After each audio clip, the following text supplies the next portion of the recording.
David. Hey, David Moore, Dallas Morning News.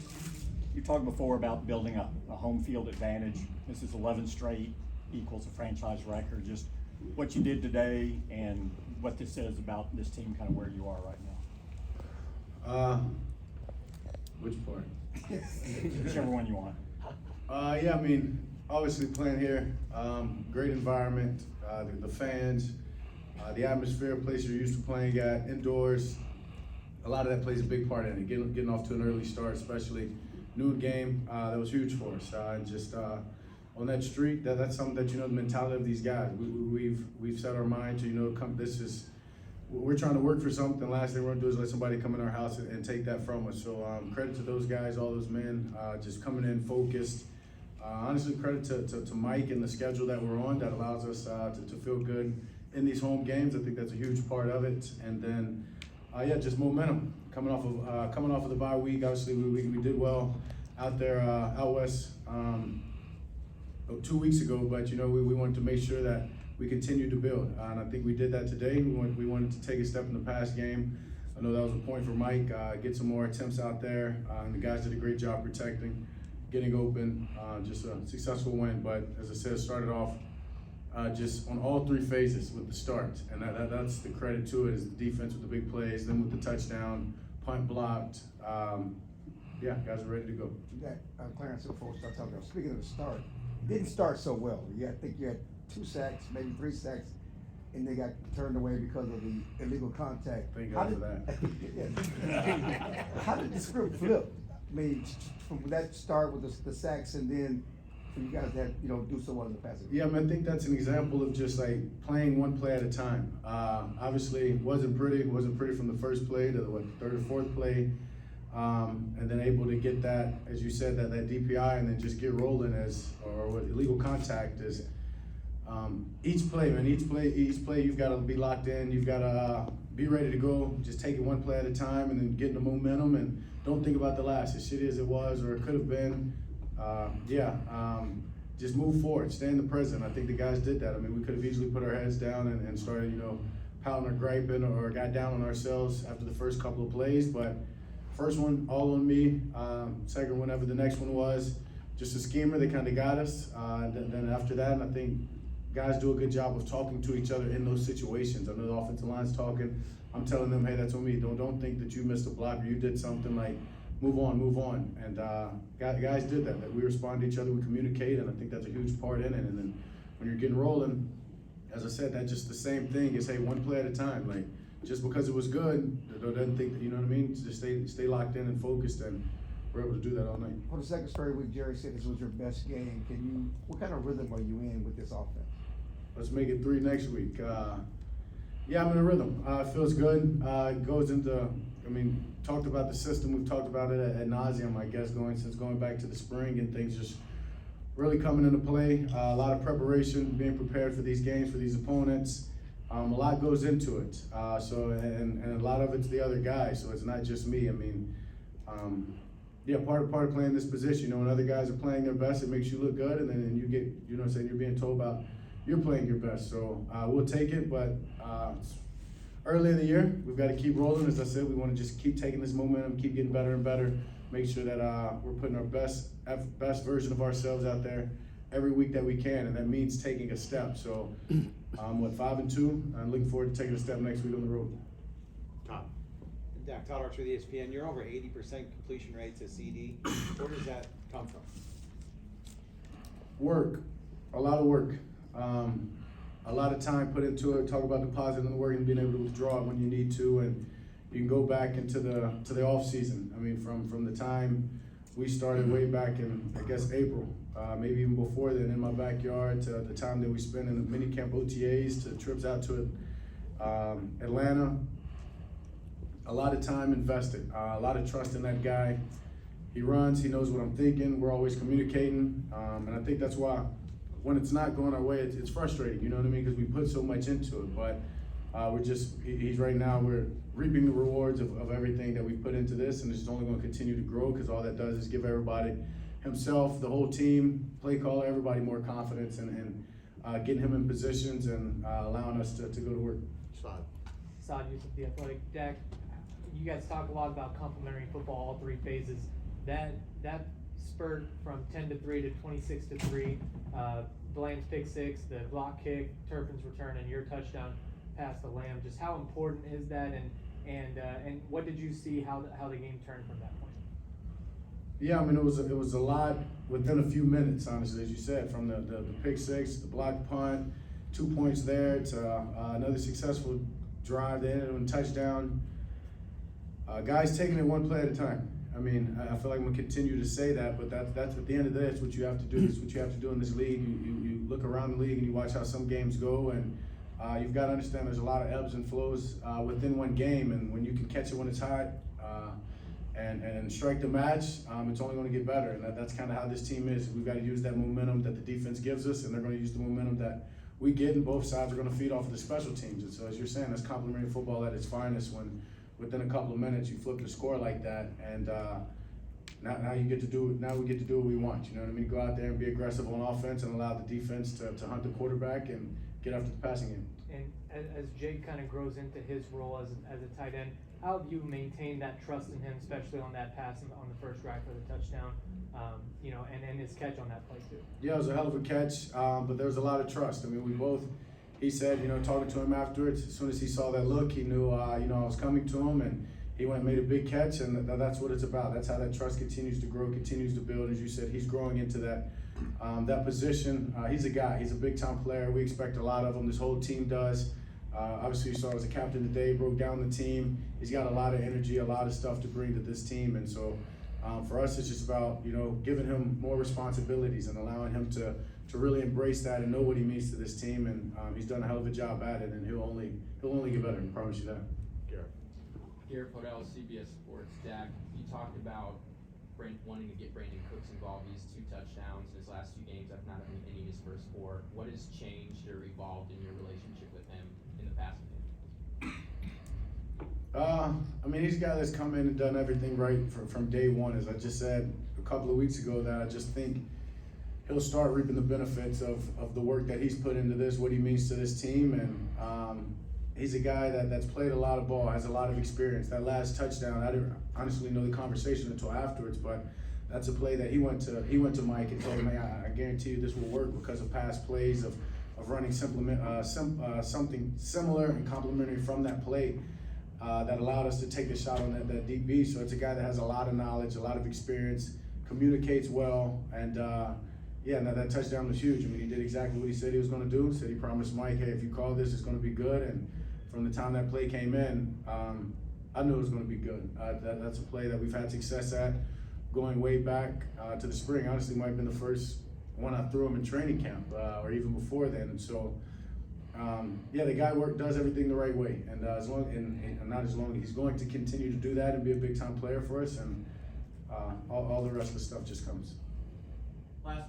Jacob Edwards will take the last 2 games. You've gotten your legs a lot more involved in the offensive attack. How much of that has been a concerted effort versus just feel for the game? I mean, it goes into the preparation of the week. Yeah, I've made the effort, been conscious about it throughout the week, watching film, understanding who we're playing. As I said a few weeks ago, out there in San Fran, that was something that I took away from that game. Is I've got to get that going. It just benefits everybody. I mean, it benefits the offensive line. They'll start rushing different, make blocks easier on them, gets guys open off of their breaks. And I've been very conscious of it. But in the same sense, it's a preparation thing. It's not just something I'm coming out here and doing for the first time. Happens at practice. We're getting reps at it at practice. Guys are understanding how crucial those moments are for us.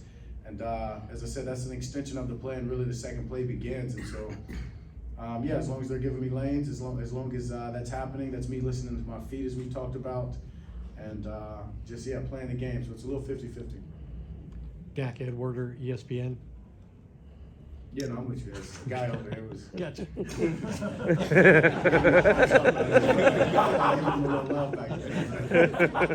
This is the second game this season where you've scored in all 3 phases. Yeah, for sure. The only team in the NFL to do that. What is it that allows this team to do that at any point in the game? Coaching for one. I mean, give credit where credit where it's due. we've got great coaches. We got great coaches that attack the scheme. They give us a great game plan each and every week, obviously on all three phases of the game, and really could have been another one with Turk, right? Yeah, I mean, dynamic players on offense and on special teams, getting these guys in space, and then on defense, just being hungry, being able to attack the quarterback, make him throw off schedule, make him throw in lanes or in tight situations, and we've got playmakers. I mean, we go back way to the spring talking about when I'll tell you guys I'm playing the best defense in the league. It's iron sharpens iron, and they gave me a lot of headaches way back then, and then still do when we go best on best in practice. So I mean, it's credit to the scheme and his guys believing in the coaches and just going out there and doing what's asked of them at the highest level. And so it's a great situation that we've got going right now between the players, the coaches, and just all three phases, trusting in one another and understanding that we're all going to do our job and what's required of us. Calvin Watkins, That's One News. Dak, how important were those across the hall meetings during the bye week and the discussion with CD after the 49er game to kind of get you guys going a little bit? Yeah, the across the hall is one of the best things that we do. Obviously, there's not a lot of time that you have, and you can implement that in your schedule. But that's one of the best things that we do. Whether it's in the red zone, something that the quarterbacks and Coach Joe Witt were hard on went in and tried to, he dissected us from a defensive coordinator's point of view and gave us some good things, and that thing's just all around awesome. And then the conversation with CD, as I said, that was just doubling down and making sure he understands and we understand. Like, dude, we put a lot of work into this. Like, don't get frustrated. Don't, you know what I mean? Don't allow people to see your frustration of when things aren't going our way. That's the National Football League. None of this is going to be easy, but that's when we've got to be better. That's when we got to trust one another more. And as we talked about it then, and he said it, these were his words. Nobody's worked harder than us or put more work in than us in the offseason. And as I said, these last two games have been a big vision of that, I guess, or big picture of that. And it's only going to get better. We're only going to continue to work. We're only going to continue to communicate with one another. Mike's doing a great job of putting him in positions to create matchups and, trying to peak. One more, if I can, your initial thoughts. You got a big one next week at Philly. For sure. You had one a couple weeks ago against 49ers. You know what happened there. Just your thoughts about another big game against a title contender. Excited for it. Anytime you play Philly, obviously in division rival, know them well. They know us well. Last year, getting to play them, I guess, and then Jalen wasn't playing, and then vice versa. When he's playing, I wasn't playing. Excited for this matchup. It's fun, and anytime you go to Philly, it makes it just a little bit more, a little bit more fun. So excited for it. Yeah, excited for it. We're gonna enjoy this win. Great that it was an early game. Get to enjoy it for the day, and then turn the page tomorrow. And we understand what's ahead of us. Elwood Henderson, Gilbermere, Dak. Obviously, you can feel the confidence this team has. Would you say that you feel better about this team now than you have since you came to Dallas? It's a good call. Sure. I mean, I'm also older and understand a lot more than maybe other years and in the past when we've had teams.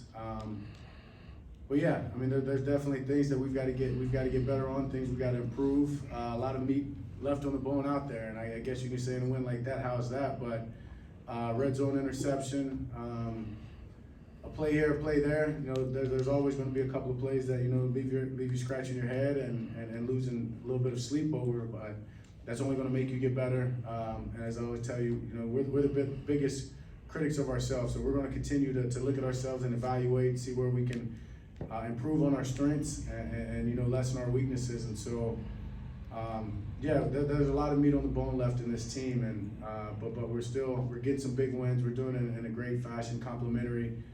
But yeah, sure, definitely feel great about this team. I think it begins really with the men, the leadership, and then the young talent that we have. It's a great combination of both. And as I alluded to earlier, the coaching. We got great coaching, and so just putting all that together, continuing to try to build, create momentum, and put our best football out there. We'll continue to do that, and the confidence will continue to grow.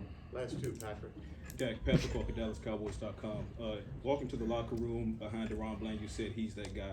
He set a franchise record today for 3 pick sixes in a season with a lot more football to play. Can you talk about how special it is for him to not only translate from year 1 to year 2, but also moving positions from nickel to boundary and being able to do that? Yeah, that's why I said he's that guy. Not a lot of guys being able to move positions like that and make the impact that he's been able to make.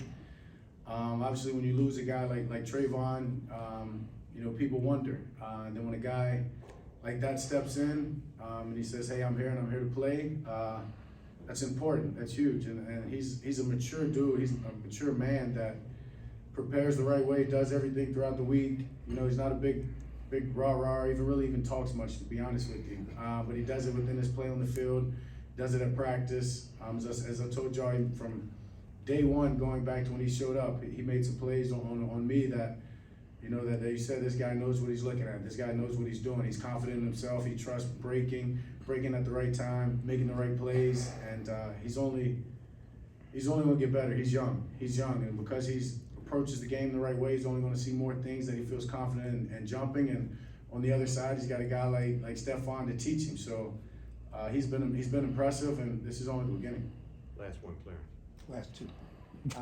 Quote from Clarence. Sure with that?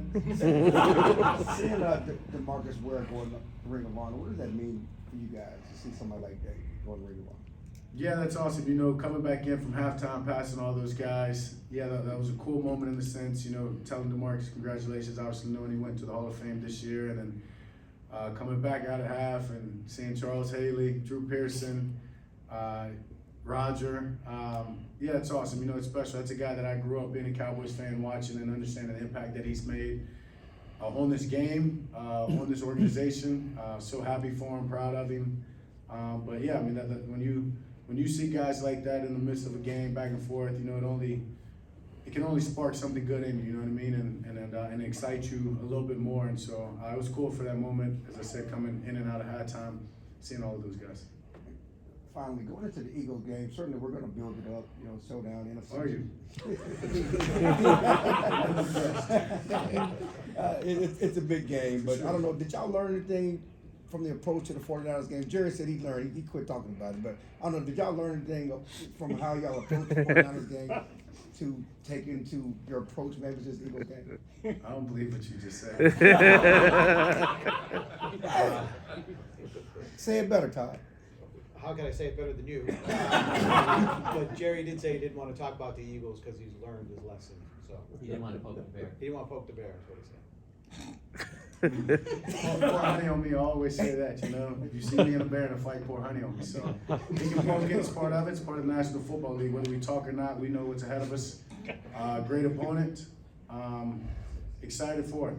Obviously, opponent we're familiar with, vice versa.